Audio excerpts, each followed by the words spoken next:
Estimats alumnes, properament anirem al Gran Teatre del Liceu per a veure La petita flauta màgica, una obra d'Amadeus Mozart. Tot comença en un bosc on un curiós homenet s'amaga per atraure ocells i capturar-los, un ofici avui desaparegut. Se'n diu un ocellaire, sí, un ocellaire.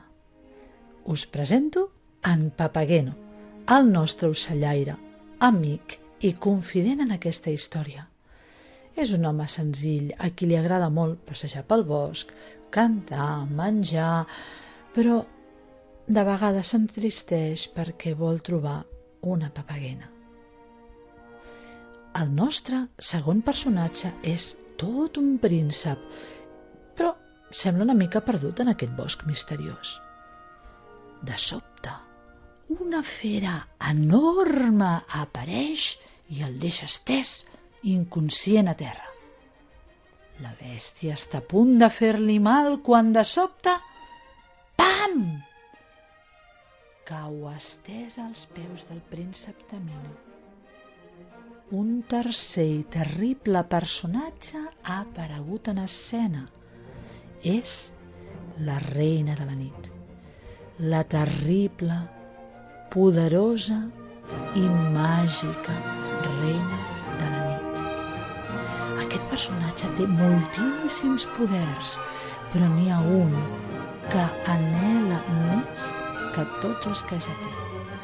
La reina de la nit enveja els poders del gran Sarastro, savi entre savis, amb qui la seva pròpia filla, la princesa Pamina, ha iniciat el seu camí cap a la il·luminació i la saviesa.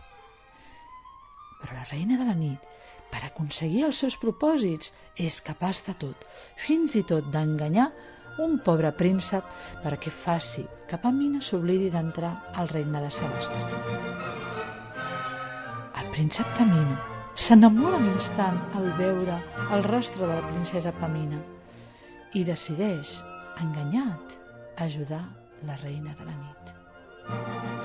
Aquesta li entrega la flauta màgica, un instrument musical poderosíssim, i en Papageno li entrega les campanetes màgiques.